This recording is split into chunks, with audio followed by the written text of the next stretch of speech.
नमस्कार दोस्तों, स्वागत आप सभी का टारगेट सर्विसेज प्लेटफॉर्म पे। देखिए फ्रेंड, आज हम लोग करेंगे टेस्ट सीरीज नंबर 58। ठीक है, इससे पहले जितने भी टेस्ट सीरीज किए हैं हमने उसकी अलग से प्लेलिस्ट बना दी है, आप वहाँ से जाकर फुल स्टडी कर सकते हैं। ठीक है, मिशन 2022 इज क्लियर होना चाहिए आपके प्रैक्टिस सेट के जरिए। तो आइए देखते हैं आज का पहला क्वेश्चन। वीडियो को पूरा वॉच करिएगा, ओके फ्रेंड।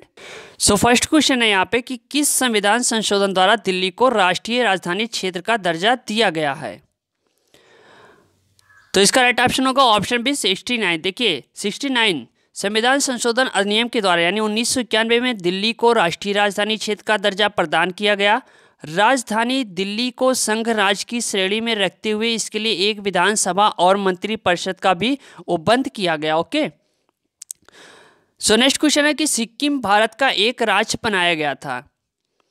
देखिए यहाँ पे राइट ऑप्शन होगा ऑप्शन सी 35वें संविधान संशोधन द्वारा। अगर हम बात करें तो 1974 के द्वारा सिक्किम को भारत में सहयुक्त राज्य के रूप में शामिल किया गया था और 36वें संविधान संशोधन 1975 के द्वारा सिक्किम को 22वां राज्य यानी पूर्ण राज्य का दर्जा प्रदान किया गया। ठीक है, चलिए अगला प्रश्न है, भाषाई आधार पर राज्यों का पुनर्गठन किस वर्ष किया गया था।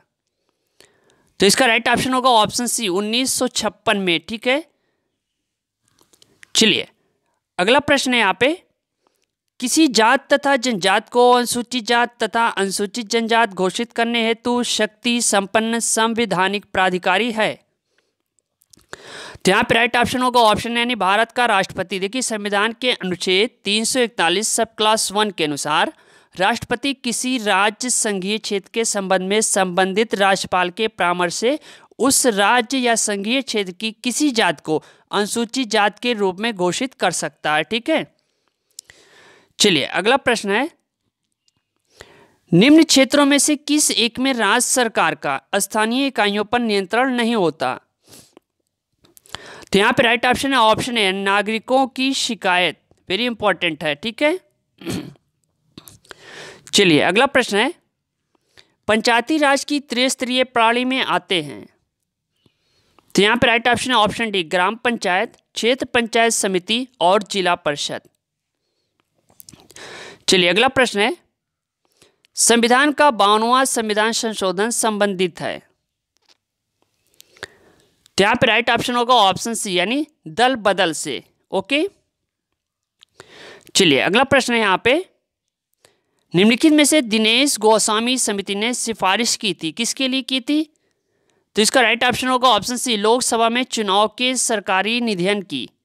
ठीक है, अगर हम बात करें तो दिनेश गोस्वामी संयुक्त मोर्चा सरकार के दौरान विधि मंत्री थे। इनकी अध्यक्षता में चुनाव सुधार के लिए एक समिति गठित की गई थी। इस समिति द्वारा लोकसभा चुनाव में सरकारी निधियन की सिफारिश की गई थी। ठीक है, चलिए अगला प्रश्न है, किस संविधान संशोधन द्वारा मतदाताओं की उम्र 21 से घटाकर 18 कर दी गई।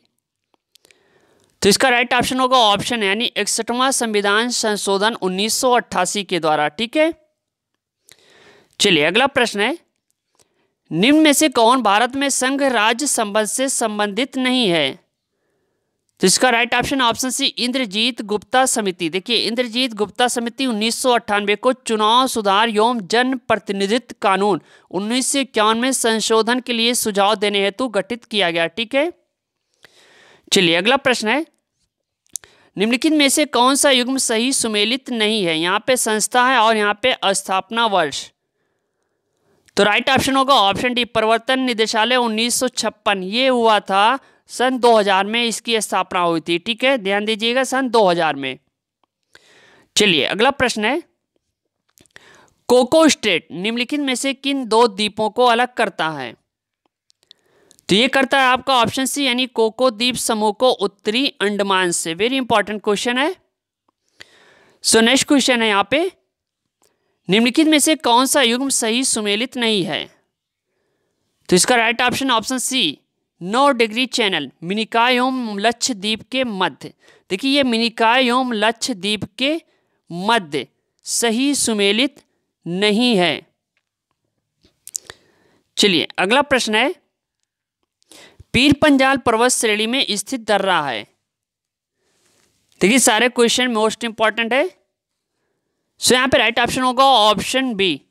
ठीक है, बनिहाल दर्रा। देखिए बनिहाल दर्रा पीर पंजाल पर्वत श्रेणी में स्थित दर्रा है, जबकि आपके जोजिला जास्कर श्रेणी में, माना दर्रा आपके उत्तराखंड में एवं शिवकिला दर्रा हिमाचल प्रदेश में, और शिमला से तिब्बत जाने का मार्ग इसी दर्रे से होकर जाता है, भी ध्यान दीजिएगा। चलिए अगला प्रश्न है, निम्नलिखित दर्रों का उत्तर से दक्षिण क्रम है। तो यहाँ पे राइट ऑप्शन ऑप्शन डी, थाल घाट, भोर घाट, पाल घाट और सोन घाट। ठीक है, चलिए अगला प्रश्न है यहाँ पे, निम्नलिखित में से किसमें सभी प्रमुख धात्विक खनिज पाए जाते हैं। तो इसका राइट ऑप्शन है ऑप्शन यानी धारवाड़ क्रम की चट्टानों में। देखिए धारवाड़ क्रम की चट्टानों में सभी प्रमुख धात्विक खनिज पाए जाते हैं। इस क्रम की चट्टानें आर्थिक दृष्टि से अत्यंत महत्वपूर्ण हैं। इसमें लोहा, सोना, मैग्नीज आदि खनिज पाए जाते हैं। ठीक है, कोयला सर्वाधिक मात्रा में आपके गोंडवाना क्रम की चट्टानों में पाया जाता है। विंध्यन क्रम की चट्टानें लाल बलुआ पत्थरों के लिए प्रसिद्ध है। चलिए अगला प्रश्न है, निम्नलिखित पर्वत श्रेणियों का पूर्व से पश्चिम की दिशा में सही क्रम है। तो इसका राइट ऑप्शन है ऑप्शन डी, मैकाल पहाड़ी, महादेव पहाड़ी, राजपीपला पहाड़ी। ठीक है, मैकाल पहाड़ी, महादेव पहाड़ी व राजपीपला पहाड़ी ये सभी सतपुड़ा पर्वतमाला के पर्वत समूह है। सतपुड़ा पर्वत एक ब्लॉक पर्वत का उदाहरण है। इसके उत्तरी किनारे पर नर्मदा और दक्षिणी किनारे पर ताप्ती नदी घाटी स्थित है। ठीक है, चलिए अगला प्रश्न है, रबर, महोगनी, आबनूस, सिनकोना आदि वृक्ष उदाहरण है, किसके उदाहरण है। सो यहाँ पे राइट ऑप्शन है ऑप्शन बी, उष्ण कटिबंधीय सदाबहार वनों के। वेरी इंपॉर्टेंट है। ठीक है, ये ऐसे वन है जहाँ वार्षिक वर्षा 200 सेंटीमीटर से अधिक होती है तथा तापमान वर्ष भर ऊंचा रहता है। ये वन उत्तर पूर्वी भारत, पश्चिमी घाट के पश्चिमी ढाल और अंडमान निकोबार द्वीप समूह पर स्थित है। चलिए अगला प्रश्न है, निम्नलिखित मिट्टियों में क्षारीय गुण वाली मृदा कौन सी है। तो राइट ऑप्शन है ऑप्शन सी, मरुस्थलीय मृदा। वेरी इंपॉर्टेंट क्वेश्चन है।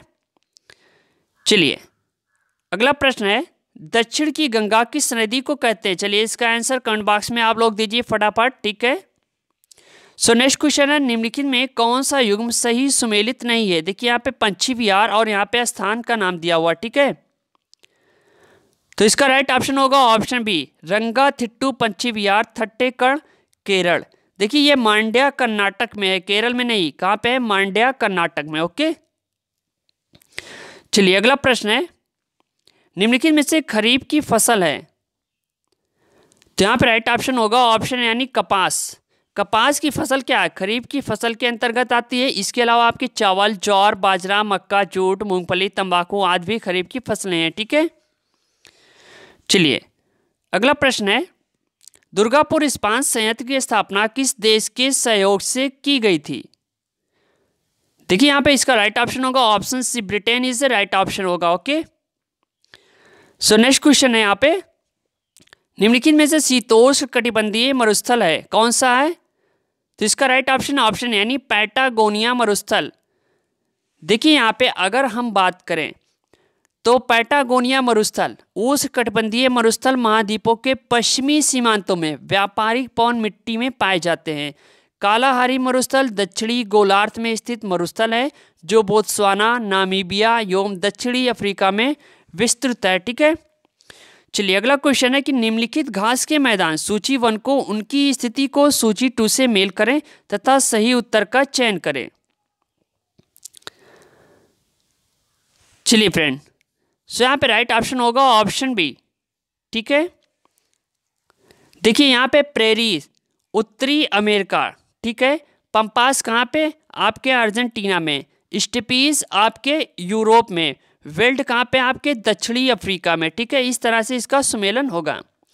सो फ्रेंड, ये वीडियो थी आज की 58। ठीक है, इससे पहले जितनी भी वीडियो हमने बनाई उसके लिए अलग से प्लेलिस्ट बनाती है, वहाँ से जाकर फुल स्टडी कर सकते हैं। ठीक है, वीडियो अब कंटिन्यू आएगी और वीडियो को पूरा वॉच करो, ज़्यादा से ज़्यादा शेयर करो अपने दोस्तों के साथ। ओके, मिलते हैं नेक्स्ट वीडियो के साथ। थैंक यू, धन्यवाद, जय हिंद, जय भारत।